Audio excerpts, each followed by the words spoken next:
E aí, pessoal, bom dia, boa tarde, boa noite, seja lá a hora que você estiver vendo esse vídeo. Olha só, espero que vocês estejam bem, viu? Vou tentar ser aqui o mais rápido, curto e objetivo para o vídeo não ficar muito longo, mas lembrando que o vídeo é um complemento para a proposta de reflexão que eu quero fazer para vocês aqui, tá? Ah, e aí, como é que estão? Então, olha só, aí a gente está vendo uma foto de indígenas da etnia Munduruku, uma etnia indígena muito importante, como todas são, né? Que predomina na região norte do país. Se eu não me engano, hoje em dia a gente pode encontrar grupos da etnia Munduruku, sobretudo no Pará, no estado do Pará, no que hoje é o estado do Pará, né? Mas, enfim, a gente sabe tão pouco deles, né? Dos indígenas em geral, dos Munduruku menos ainda. No entanto, a etnia Munduruku tem um filho ilustre. Vamos ver se eu consigo acionar aqui. Tcharam! É o Daniel Munduruku. O Daniel é uma figura altamente extraordinária, pessoal. Altamente extraordinária.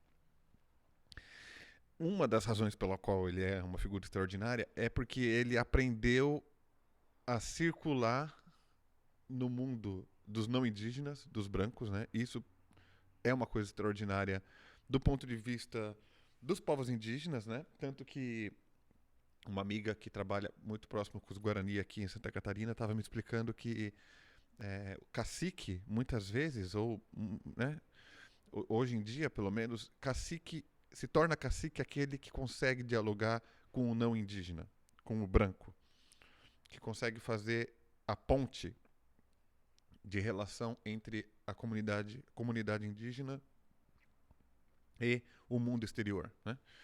O Daniel é uma dessas figuras, né? Que eu saiba, ele não é cacique, mas ele é uma dessas figuras. A gente pode ver, vocês podem dar uma olhada depois na biografia do Daniel, mas olha só, um dos aspectos que torna ele uma figura extraordinária, né?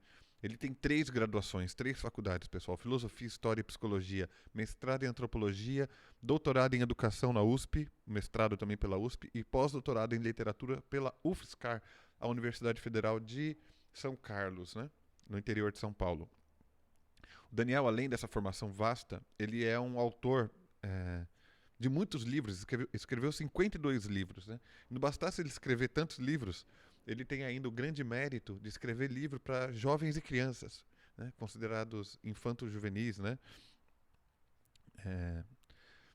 Eu conheço um livro dele nessa linha que trata da história da chegada do europeu aqui, da invasão europeia, do ponto de vista do indígena, né? Trata essa história do ponto de vista do indígena, a partir do olhar do indígena. 2 jovens, um casal de adolescentes, namoradinhos, assim, que começam a perceber a chegada do europeu aqui e discutir, da perspectiva deles, tudo aquilo que aquela chegada, que aqueles seres estranhos poderia representar, né? Eu não li esse livro inteiro, uma pena, assim, sabe? Tô confessando aqui. Eu espero poder fazer isso logo, né? Como dizia um grande poeta alemão, arte longa, vida breve, né? O Goethe tem essa citação famosa, né? A gente não consegue dar conta de tudo aquilo que a gente gostaria, né? Em matéria de leitura, enfim, coisas da vida. Mas tá, isso tudo é uma introdução meio breve aqui, que já está em 4 minutos, para eu chegar na proposta de reflexão que eu fiz para vocês aqui. Tcharam, aqui está. Eu quero ler com vocês rapidamente esse texto que eu preparei, que eu vou colocar no site, eu vou disponibilizar para vocês. A leitura aqui junto com vocês é um complemento, né? Para ajudar. Eu espero que esse complemento ajude um pouquinho vocês a realizar tal reflexão, né? Muito bem, vamos lá. Eu intitulei o texto ali como Riquezas Ocultas. Daniel Munduruku fala sobre seu avô. Daniel está falando em um dos seus livros sobre um dos seus avós paternos, chamado Apolinário. Vamos lá. A introdução é minha, o texto é meu, depois tem o trecho do livro dele, tá? Daniel Munduruku, em seu livro O Banquete dos Deuses, em dado momento nos conta um pouco sobre seu convívio com um dos seus avós. Seu nome era Apolinário. Segundo Daniel, homem de poucas palavras e de sabedoria infinita. Acredito que podemos compreender um pouco da riqueza da cultura indígena, Munduruku no caso, né, ao ler relatos como este de Daniel. Um tipo de riqueza que muitas vezes não costumamos dar valor em nossa sociedade consumista e materialista, e que por consequência, né? Tá errado aqui. E que por consequência faz com que muitas vezes olhemos para os indígenas como pobres, despossuídos, por viverem de modo simples, sem luxos, né? De fato, a situação de muitos povos indígenas hoje é de dificuldade e mesmo pobreza, por vezes com falta de alimentos e moradia digna. Mas não seria essa uma pobreza que lhes foi imposta pela história? Lembremos que os indígenas já estavam aqui em nossas terras, que chamamos de Brasil, quando o europeu chegou. Por outro lado, não seriam eles ricos, muitos ricos? Por outro lado, não seriam eles ricos, muito ricos, se olhados de outras perspectivas? Vejamos o relato de Daniel sobre seu avô Apolinário. Na real, assim, eu falei que é uma história munduruku, sobretudo, né? Mas ela vale para todos os indígenas, né, pessoal? Eu gostaria que vocês refletissem um pouco sobre a noção de riqueza. O que é riqueza, né? Quando a gente olha os indígenas, muitas vezes, né? Mesmo numa foto dessa aqui, né? Que eu coloquei aqui como ilustração aqui para o nosso vídeo, né? A gente pode achar eles estranhos e achar que eles são pobres, porque eles se vestem de maneira simples, né? Muitas vezes com pouca roupa, né? Moram em casas simples de terra e tal. Não quero falar muito, sabe? Mas a imagem que os indígenas passam pra gente muitas vezes é uma imagem de pobreza, da perspectiva dessa cultura nossa materialista, onde a riqueza, muitas vezes, ter um telefone, ó, o meu já tá gasto, a capinha aqui, ou qualquer outra coisa do tipo, um carro, né? Enfim. Mas a imagem que eles podem passar pra gente é uma imagem de pobreza, né? Mas a questão é, será que eles são pobres mesmo? Será que nós também não somos pobres, né? Então, vamos ali voltar pro texto, né? Pera, na verdade é aqui que eu tenho que fechar. Pronto. Tá. Então, vamos o trecho do texto do Daniel, né? Sempre que eu vinha da cidade para a aldeia, ele não morava numa aldeia, portanto, nessa época, chegava muito agitado, confuso e inquieto. O velho, o avô dele, Apolinário, ficava observando meus movimentos de forma muito discreta, não deixando que eu percebesse que ele acompanhava meus modos. Num determinado momento, convidou-me para tomar banho no igarapé que corria perto da aldeia, ó, um riozinho ali, né? Fui sem atentar em nada que fosse anormal no comportamento do velho. Ao chegar ao rio, pediu que eu fosse até uma pequena queda d'água, sentasse numa pedra e observasse todos os movimentos que o rio fazia. Não tinha a menor ideia do que pretendia. Enquanto permanecia ali, ele não se moveu do lugar. Acocorou-se na parte baixa do rio e jogou água sobre seu corpo com as mãos em concha. Vez por outra, olhava para mim e apontava para a água como se dissesse que eu também deveria olhar para ela. Passaram-se muitas horas. No final, em vez de estar cansado por ter ficado muito tempo numa posição pouco cômoda, sentia uma estranha paz percorrer meu corpo. Então, meu avô levantou-se e chamou-me, dizendo: Hoje você aprendeu algo novo. Nunca se deixe levar pelo barulho interior.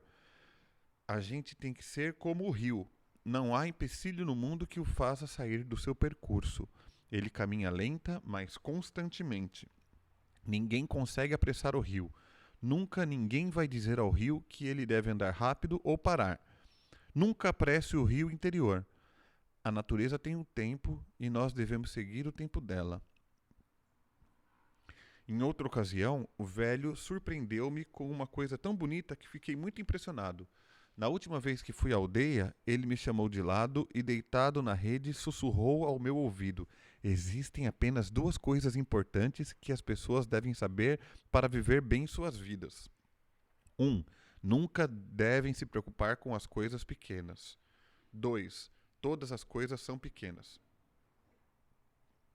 Ele conta essa história lembrando da morte do avô, né? Após a leitura, digo eu aqui, né? Podemos perguntar qual riqueza oculta está expressa nesse relato de Daniel Munduruku sobre seu avô? O que podemos aprender com o seu relato? Então, pessoal, Eu vou deixar vocês por aqui. Vou deixar o texto disponível. Vocês deem uma lida, se quiserem, por favor. E procurem fazer uma reflexão, sabe? Um pouco na base daquela noção de história contemplativa que eu estou trazendo para vocês, sabe? Se permitam imaginar que riqueza existe num relato como esse do Daniel, na fala do avô dele, em contraste com essa visão que a gente muitas vezes tem dos indígenas como pessoas pobres, em contraste com a noção de riqueza que nós temos, de modo geral, como eu disse, associada a bens materiais e dinheiro, né? Eu deixo essa reflexão para vocês e deixo aqui também o recado, assim, que eu pretendo trazer outras reflexões sobre a cultura dos povos indígenas do Brasil, as culturas, numa perspectiva complementar a essa de história contemplativa que eu trouxe para vocês nos outros vídeos, né? E que eu pretendo retomar também. Mas agora juntando uma outra noção que é de uma noção de refundação do Brasil, da gente recriar, ressignificar, olhar novamente, reconstruir a noção de Brasil, sabe?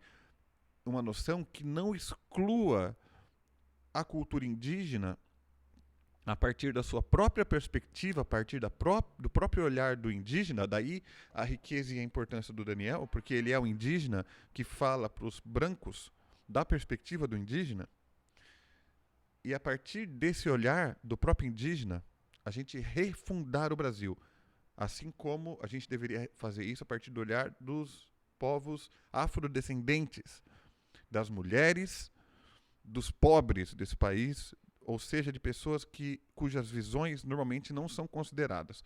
Eu deixo a reflexão do Daniel para vocês sobre a noção de riqueza